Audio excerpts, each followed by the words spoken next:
बिहार के तमाम शिक्षकों के लिए बड़ी खुशखबरी है। नमस्कार, मेरा नाम सागर कुमार है और आप न्यूज हाट देख रहे हैं। देखिए, बिहार सरकार के माननीय शिक्षा मंत्री मिथिलेश तिवारी ने आज बड़ा ऐलान किया है। उन्होंने कहा है कि जो डिमांड शिक्षकों की लगातार आ रही थी कि शनिवार को हाफ डे मिलना चाहिए, तो अब थोड़ी देर में विभाग की तरफ से नोटिफिकेशन जारी होगा और अगले शनिवार से अब शिक्षकों को हाफ डे की सुविधा मिलनी शुरू हो जाएगी। साथ ही साथ जो शिक्षक स्थानांतरण नियमावली है उसको उन्होंने काफी विस्तार से बताया और टीआरई 4 के जो विज्ञापन का डेट है उसको लेकर बड़ी बातें कही, स्टेट को लेकर बड़ी बातें कही। उन्होंने कहा कि 31 अक्टूबर तक शिक्षकों की सभी समस्याओं को दूर कर दिया जाएगा और आने वाले 9 और 10 तारीख को बिहार सरकार के तमाम जो शिक्षा विभाग के पदाधिकारी हैं उनके साथ पटना में एक बड़ी बैठक करने वाले हैं मिथिलेश तिवारी। और उसके बाद जो बैठक का एजेंडा होगा वो बहुत जल्द लोगों तक पहुंचाएंगे। लेकिन इतना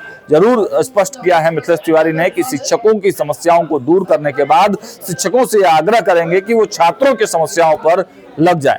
तो देखिए क्या कुछ कहते हुए नजर आ रहे हैं बिहार सरकार के मंत्री मिथिलेश तिवारी। आप सभी जानते हैं कि अभी एक बहुप्रतीक्षित शिक्षा विभाग में स्थानांतरण चल रहे हैं, उसकी प्रक्रिया शुरू हो गई है और पिछले 29 जुलाई को हमारा पोर्टल खुला था, ई शिक्षा कोष का पोर्टल, और कल रात 12 बजे वो पोर्टल बंद कर दिया गया। जो हमारा पूरा जो ये सिस्टम है जो हम लोगों ने कई चरणों में उसे घोषित किया था, उसमें पहला चरण का जो आवेदन था वो कल रात में 12 बजे बंद हो गया।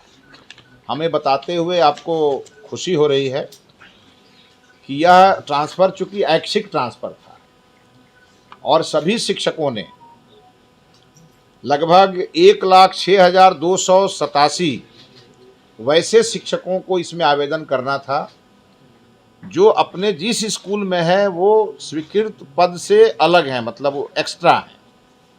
और इसी के कारण बिहार में एक समस्या लंबे समय से आ रही थी कि कहीं शिक्षकों का प्रभाव है और कहीं शिक्षकों का अभाव है, और इसको लेकर के हमने समानुपातीकरण करने का निर्णय लिया और उसके लिए हमने आवेदन मंगाए। हमें आपको बताते हुए बेहद खुशी हो रही है कि 73,151 शिक्षकों ने ऐच्छिक ट्रांसफ़र के आवेदन दिए। ये अपने आप में एक बहुत बड़ी उपलब्धि है। किसी पर कोई प्रेशर नहीं, सभी लोगों ने अपने विभाग को के डायरेक्शन का पालन करते हुए और अपने सुविधा वाले स्थान जो हमारे नियम हैं, महिला को उनके पंचायत के बगल में और पुरुष को उनके ब्लॉक के बगल में। और एक बात स्पष्ट है कि सभी शिक्षक अपने ज़िलों में और हर शिक्षक का जिला कैडर इस बार तय हो जाएगा, वो वहीं से रिटायर करेंगे और यह ट्रांसफ़र हर 5 साल पे होगा।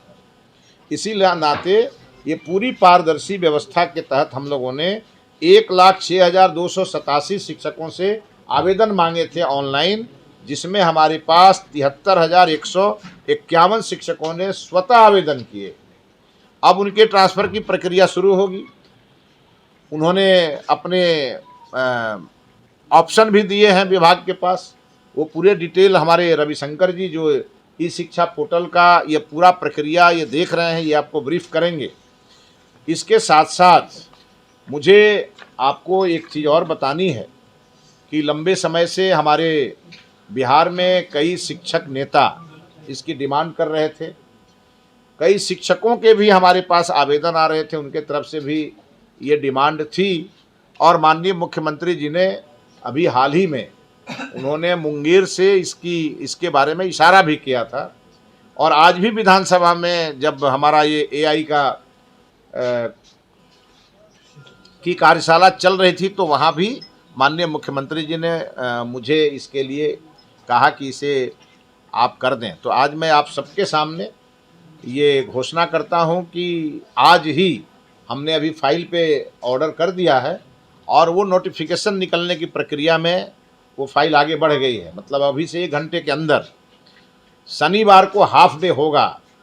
इसको लेकर के नोटिफिकेशन शिक्षा विभाग से आज जारी किए जा रहे हैं, जो लंबे समय से लोगों की डिमांड थी।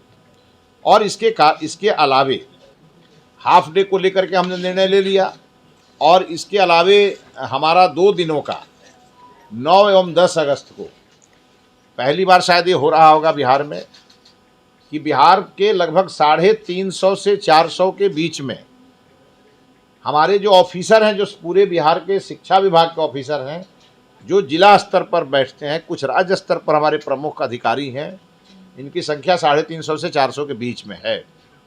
और इन लोगों की 2 दिवसीय चिंतन शिविर हमने बुलाई है। विधानसभा के अधिवेशन भवन में यह 9 तारीख को 9:30 बजे से शुरू होगा और 10 तारीख को ये संध्या में 7 बजे ख़त्म होगा। और इसमें शिक्षा विभाग के तमाम चीज़ों को, चाहे वो NEP हो, चाहे वो RT हो, चाहे वो हमारे स्कूलों की बहुत सारी समस्याएं हैं उसको लेकर के हो, हमारे जितने भी शिक्षा विभाग के अलग अलग प्रकार की चीज़ों को लेकर के हम उसमें डिस्कस करने वाले हैं। और सबसे बड़ी बात यह है कि सबका एक दूसरे से समन्वय कैसे हो और टाइम बाउंड प्रोग्राम हम बनाएं और उसको हम लागू करें। हमारी प्रथम प्राथमिकता है कि बिहार में जो हमारे छात्र हैं, जो बिहार के हमारे छात्र हैं, उन्हें क्वालिटी एजुकेशन मिले। और इसीलिए हमने कहा है 31 अक्टूबर तक हम शिक्षकों के हर समस्या का समाधान जो कर सकते हैं, जितना हम करने की स्थिति में होंगे उतना हम 31 अक्टूबर तक हम लोग कर देंगे सर। लेकिन 31 अक्टूबर के बाद हमें शिक्षकों से छात्रों की समस्याओं का समाधान करने का आग्रह आपके माध्यम से करना है। हम 31 अक्टूबर तक छात्रों की शिक्षकों की हर समस्या को लेके, उनके स्कूल, घर से स्कूल की दूरी को देख करके हमने नीति बनाई। वो दूसरे ज़िले में रह करके परेशान रहते थे, हमने BPSC को भेजा है। और कुछ चीज़ें जो और भी लोगों ने हमें, कई हमारे माननीय सांसद, कई हमारे विधायक, उनका कहना था कि मैथिली में कुछ छूट गया है, किसी ने कहा भोजपुरी में छूट गया है, तो हमने उस पर भी एक्सरसाइज कर लिया है और 1 से 2 दिनों में हम उसकी सप्लीमेंट्री भी भेज देंगे। जब भेजेंगे तो आपको सूचना देंगे। सर, एक महत्वपूर्ण सवाल ये है कि जो क्लास की अवधि होती है सुबह 10 से लेकर शाम के 4 बजे तक, इस दौरान ये देखा जाता है कि जो प्राइवेट इंस्टीट्यूट में एडमिशन लेते हैं, दूर दराज के कॉलेजों में और स्कूलों में एडमिशन लेते हैं, वो पटना में, कोटा में पढ़ाई करते हैं। बीच में शिक्षा विभाग के ACS जो थे TK पाठक, उन्होंने कड़ाई की तो बाद में इसका विरोध किया गया। सर, इस दिशा में कुछ करेंगे? क्योंकि सर जो दूर दराज के जो आपके स्कूल है वहाँ पे अटेंडेंस द्वारा कम है, इसको लेकर नहीं, आपको मैंने कहा ना कि बहुत सारे नवाचार हम लागू कर रहे हैं और AI बेस्ड टेक्नोलॉजी पर भी हम आगे बढ़ रहे हैं। पूरी तरह नियंत्रण करेंगे, लेकिन नियंत्रण करने के पहले हम अपने विद्यालयों की स्थिति को ठीक करेंगे कि कोई दूसरे जगह जाने की सोचे ही नहीं। वो हमारे विद्यालय में प्राइवेट स्कूल के बच्चे और सरकारी स्कूल के बच्चे एक जगह जब मिलें तो हमारे सरकारी स्कूल के बच्चे ये बात का गौरव करें कि प्राइवेट स्कूल से अच्छी व्यवस्था हमारी है। हम इस दिशा में आगे बढ़ रहे हैं और इसी का पहला प्रयास है मॉडल स्कूल। हम एक ही साथ नहीं कर सकते सभी विद्यालयों का, क्रम वाइज करेंगे, लेकिन एक समय ऐसा आएगा जहां आपको सैचुरेशन दिखेगा। हम उस दिशा में आगे बढ़ रहे हैं। सर, नई शिक्षा नीति में एक प्रावधान है जो कि बच्चों को नाट्य शिक्षकों के द्वारा पढ़ाएगा, उसका क्या कुछ है? हाँ, उसके लिए भी करने जा रहे हैं। हमारे यहाँ जो शनिवार का दिन था, जिसको हम अब हाफ डे कर रहे हैं, हमने नो बैग डे करने का, ये हमने हमारी शिक्षा नीति में ही ये शामिल है। लेकिन हम अब शनिवार को विद्यालयों में उत्सव कैसे मने, और वो कभी नाट्य के माध्यम से हो, कभी संगीत के माध्यम से हो, अलग अलग प्रकार के नवाचार हम बिहार में लागू करेंगे जो देश के लिए मिसाल बनेगा। तो नाटक के शिक्षक की बहाली होगी? बिल्कुल होगी। फाइन आर्ट्स, संगीत, नाट्य, हर प्रकार के जो विधा होते हैं, उन विधाओं में हमें अगर शिक्षक मिलेंगे, हम उसका पूरा आकलन करेंगे, सबसे राय लेंगे। कुछ और ऐड करना होगा तो उसको भी करेंगे। हम किसी भी चीज़ को बिहार के शिक्षा मंत्रालय से वंचित नहीं करेंगे। सर, एक चीज़ है, कहना है कि आप शिक्षा मंत्री हैं और बिहार के छात्र जो है रोड पर आंदोलन करते हैं, इस पर आपका क्या है? किस बात को लेकर? छात्र आंदोलन है, समय से उनका पढ़ाई नहीं हो पाता है, समय से वैकेंसी नहीं निकल पाती। TR4 का वैकेंसी में कितना छात्र आंदोलन हुआ, टीचर प्रशासन के द्वारा अब निकल गया ना। हाँ, मैंने मेरी तरफ से एक ही अपील है सबसे कि भाई शिक्षा मंत्री आपसे 24 घंटा में 18 घंटा बात करने के लिए उपलब्ध है, ठीक है ना। लेकिन फिर भी तो छात्र का आंदोलन, अब आप किसी को अगर हमसे बात ही नहीं करना है और केवल आंदोलन ही करना है तो मैं उस पर तो कोई पहरा बिठा नहीं सकता।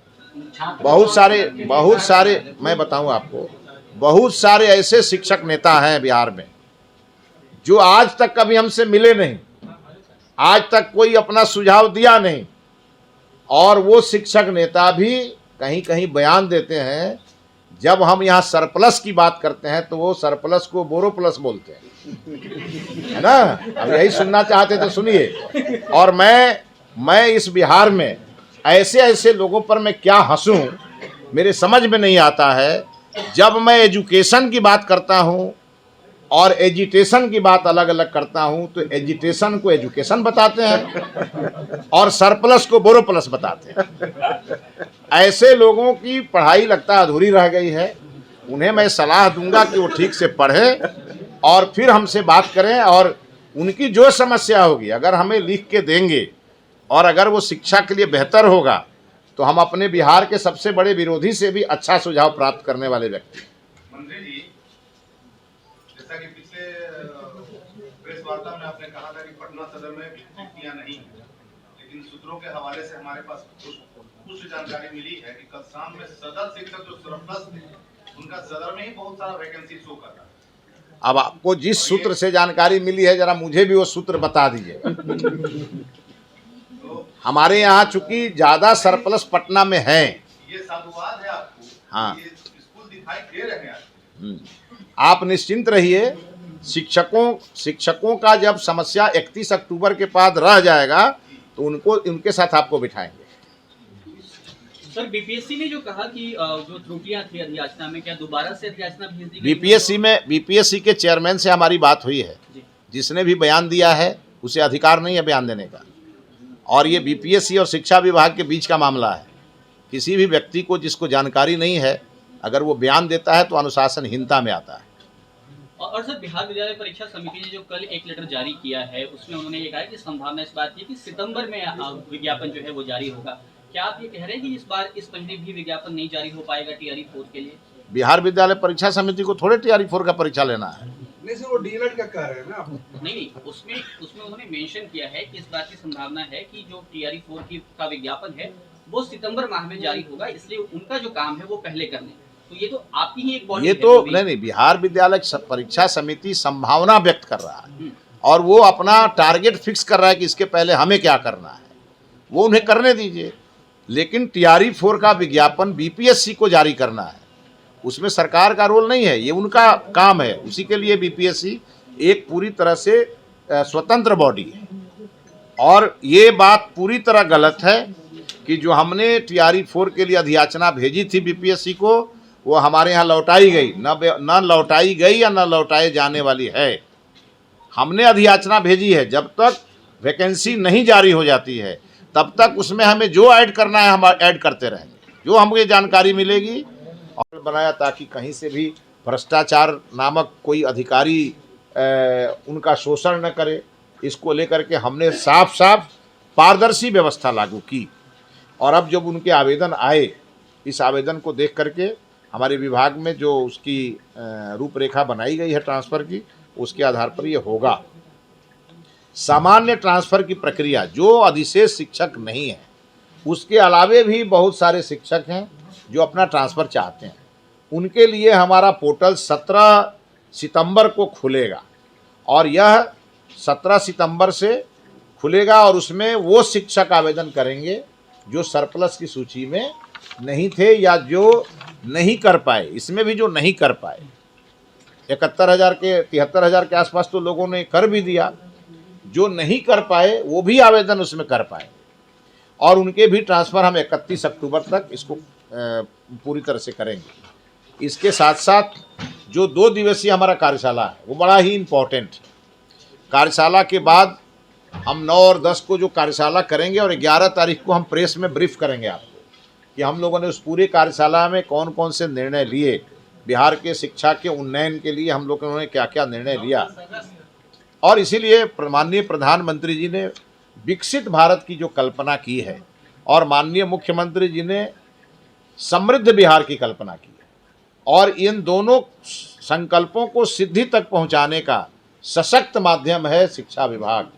क्योंकि बिना शिक्षित किए बिहार को न हम समृद्ध कर सकते हैं और न हम विकसित भारत बना सकते हैं। और इसी के लिए राष्ट्रीय शिक्षा नीति को लागू करते हुए तमाम चीज़ों को हम ठीक करेंगे और इसको लेकर के बहुत सारे चीज़ों पर हम लोगों ने जो तय किए हैं उस पर एक मत बनाएंगे और मत बना करके इसे परिणाम तक ले जाएंगे। और हाफ डे हमारे विद्यालयों में आज से लागू हो गया, इसकी हम घोषणा करते हैं और आज हम नोटिफिकेशन निकालेंगे और सभी जिलों में जाएगा और उसके आधार पर हमारे वर्गों का संचालन होगा।